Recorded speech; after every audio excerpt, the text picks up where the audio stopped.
اللہ کے محبوب رک جاتے ہیں۔ ابو بکر کیا بات ہے؟ اس پر عرض کیا اللہ کے محبوب آپ کے تلووں سے خون بہہ جائے، آپ کے تلووں کے ساتھ پتھر لگ جائیں، ابو بکر سے یہ برداشت نہیں ہوتا، آپ سواری پر سوار ہو جائیں۔ اس پر کملی والے نے ارشاد فرمایا ابو بکر جب رستہ ہموار تھا، ہم اونٹنیوں پر سواریوں پر بیٹھ کر یہاں آ گئے، اب تو غار ثور کی طرف بلندی کی طرف جانا ہے، اب وہاں تو سواری چلتی نہیں کہ سواری پر بیٹھ جاؤں۔ اس پر ابو بکر نے اپنے کندھے قریب کر دیے۔ محبوب اگر جہاں سواری نہیں ہے تو ابو بکر کے کندھے ہیں، آپ کندھوں پر سوار ہو جائیں، آپ کندھوں پر سوار ہو جائیں۔ ابو بکر نبوت کو اپنے کندھوں پر بٹھاتے ہیں اور 6000 فٹ بلندی پر چلتے چلتے سفر کرتے ہیں، یہاں تک کہ سفر کرتے کرتے غار ثور کے دروازے پر پہنچ جاتے ہیں۔ جب غار ثور کے دروازے پر پہنچتے ہیں اس پر ابو بکر عرض کرتے ہیں اللہ کے محبوب آپ جو ہے آرام کریں، میں غار ثور کی صفائی کرتا ہوں، صفائی کے بعد آپ کو اندر بلایا جائے گا۔ ابو بکر غار کے اندر جاتے ہیں، غار کی صفائی کرتے ہیں، صفائی کرنے کے بعد غار کی جب صفائی ہو جاتی ہے، چھوٹے چھوٹے غار کے اندر سوراخ تھے، ان سوراخوں کے اندر کپڑے چھوٹے چھوٹے جو ہے ان کو پھاڑ کر سوراخوں کے اندر ڈالا جاتا ہے کہ کہیں کوئی موذی چیز نکل کر، کہیں کوئی نقصان دہ چیز نکل کر نبوت کو نقصان نہ پہنچا دے۔ لہٰذا ابو بکر کو نبوت کے ساتھ اتنی زیادہ محبت اور پیار ہے، لہٰذا اس کے بعد جب صفائی مکمل ہو جاتی ہے ابو بکر عرض کرتے ہیں اللہ کے نبی آپ اندر تشریف لے آئیں۔ اللہ کے محبوب جب اندر تشریف لے کر آتے ہیں اس پر ابو بکر نے عرض کیا اللہ کے محبوب ایک طویل سفر کر کے غار ثور تک ہم پہنچے ہیں، آپ کو بڑی تھکاوٹ ہوئی ہے، آپ آرام کر لیں، آپ سو جائیں۔ اپنی جو ہے گود جو ہے آگے کر دی، محبوب ابو بکر کی گود کے اندر سر رکھ کر جو ہاں سو جاتے ہیں۔ سید عطا اللہ شاہ بخاری رحمۃ اللہ تعالی علیہ یہاں فرماتے ہیں ابو بکر کی گود کے اندر جب نبوت اپنا سر مبارک رکھ کر آرام فرما رہے تھے، یوں لگ رہا تھا جیسے رحل کے اندر قرآن پاک کھلا ہوا ہے۔ ابو بکر صدیق رضی اللہ تعالیٰ عنہ نے 3 تمناؤں کا اظہار کیا، اللہ نے ابو بکر کی تینوں تمناؤں کو پورا کیا۔ پہلی تمنا کا اظہار یہ کیا کہ ابو بکر کی تمنا اور خواہش یہ ہے کہ مال ابو بکر کا ہو، نبوت کے ہاتھوں اسلام پر خرچ ہو جائے۔ پھر غزوہ تبوک کے موقع پر اللہ کے محبوب نے چندے کا اعلان کیا، صحابہ گھر کی طرف دوڑتے ہیں، اپنی اپنی بساط اور طاقت کے مطابق چندہ لا کر محبوب کے قدموں میں رکھ دیتے ہیں۔ ابو بکر بھی گھر کے اندر جاتے ہیں، گھر کا سارا سامان ایک گٹھڑی کے اندر باندھ لیتے ہیں۔ ایک گٹھڑی کے اندر باندھنے کے بعد وہ گٹھڑی سر پر اٹھاتے ہیں، محبوب کی طرف چلنا شروع کرتے ہیں۔ دیکھتے ہیں جسم پر قیمتی لباس ہے، ایک یہ لباس بھی محبوب کے حکم پر اسلام کے لیے وقف کر دیا جائے۔ چنانچہ دوبارہ گھر جاتے ہیں، دیواروں پر ہاتھ مارتے ہیں، کہیں سوئی تک بھی گھر کے اندر باقی نہ رہ جائے۔ محبوب خدا نے محمد مصطفیٰ نے آج چندے کا اعلان کیا ہے، اللہ کے محبوب کے حکم پر تو سب کچھ قربان کرنا ہے، لہٰذا وہ ٹاٹ کا لباس سلائی کر کے اپنے جسم پر پہنتے ہیں، اپنا قیمتی لباس گٹھڑی کے اندر باندھ لیتے ہیں۔ باندھنے کے بعد اللہ کے محبوب صلی اللہ علیہ وآلہ وسلم کے پاس آتے ہیں۔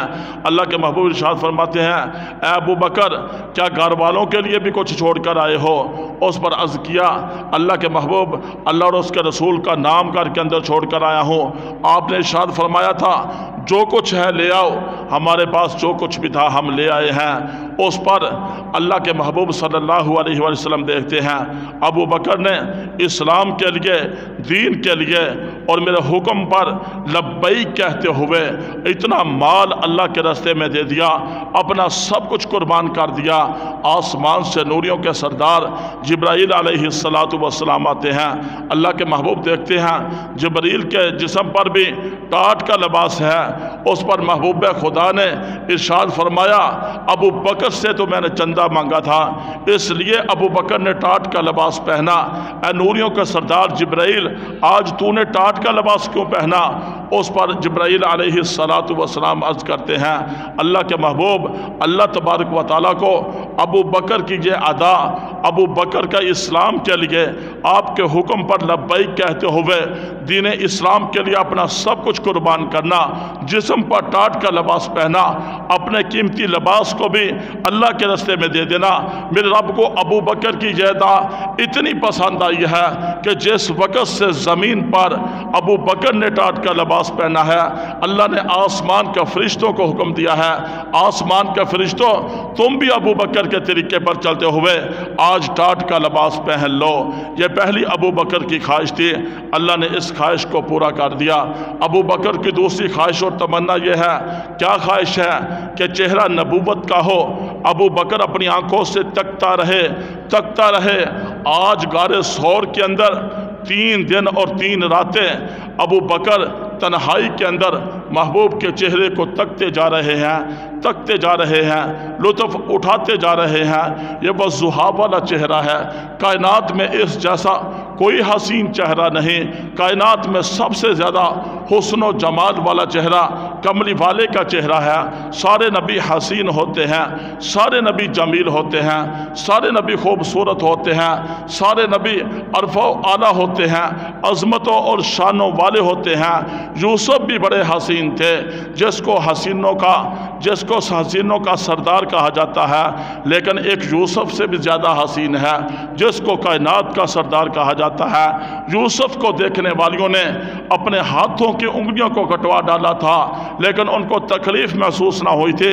लेकिन जिसने भी वज़ुहा वाले चेहरे को देखा, कमली वाले के चेहरे को देखा, उन्होंने अपनी जानों के नजराने पेश कर दिए, अपने जिस्मों को छलनी करवा दिया, अपना तन मन धन, अपना औलाद, अपने बीवी बच्चे सब कुछ इस्लाम पर लगा दिए, लेकिन उनको 1% भी तकलीफ महसूस ना हुई। यूसुफ को देखने वालों ने हाथों की उंगलियों को कटवा दिया, महबूब को देखने वालों ने अपनी जानों के नजराने पेश कर दिए।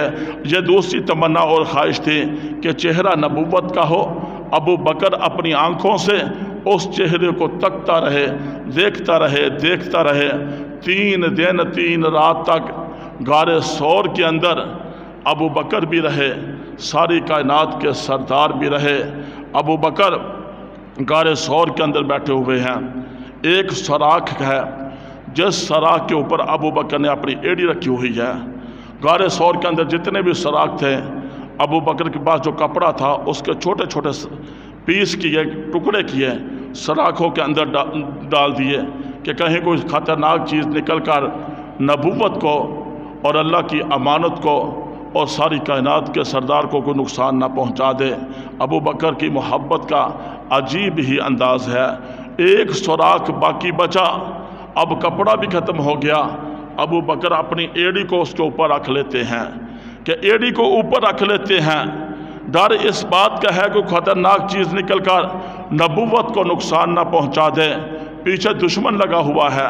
तो उस सराख के अंदर एक सांप था जो बार बार अबू बकर की एड़ी को डंग मारता है, बार बार डसता है। 1 दफ़ा डसा, 2 दफ़ा डसा, जब बार बार डसता है बात ज़बत से बाहर हो गई। अब क्या होता है, जब बंदे को तकलीफ़ होती है, दिल परेशान होता है, आँखों से उसका इजहार होता है। अब बेसाख्ता अबू बकर की आँख से जो है आंसू का कतरा गिरता है। वो अबू बकर की आँख से निकलने वाला आंसू का कतरा कितना कीमती है, जो ज़मीन पर नहीं गिरता बल्कि नबूवत के वज़ुहा वाले चेहरे पर गिरता है।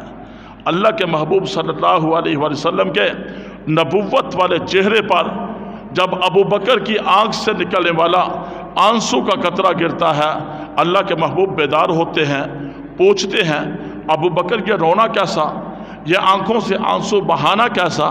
अबू बकर अर्ज़ करते हैं कि अल्लाह के नबी, गारे सौर के अंदर जितने भी सराख थे सबको कपड़ों के टुकड़ों से बंद कर दिया गया।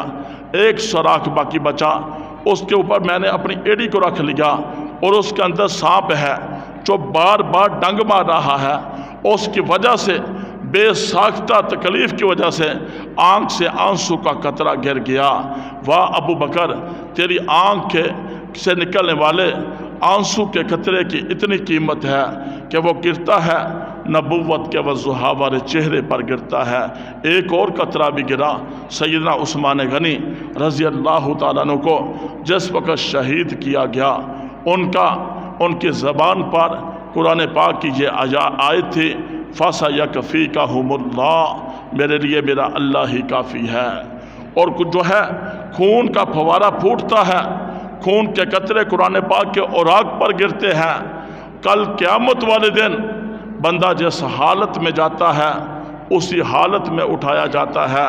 तो उस्मान भी अज़मत वाले, सिद्दीक़ भी अज़मत वाले, अल्लाह के महबूब सल्लल्लाहु अलैहि वसल्लम उठते हैं, अपने मुँह मुबारक से लुआब दहन शिफाओं वाला लुआब निकालते हैं, अबू बकर की एड़ी पे लगाते हैं, एड़ी का दर्द फ़ौरन ख़त्म हो जाता है। ये वही लुआब दहन है, अबू बकर की एड़ी पे लगा, एड़ी का दर्द ख़त्म हो गया। अली की आंखों पे लगा, अली की आंखों का दर्द ख़त्म हो गया।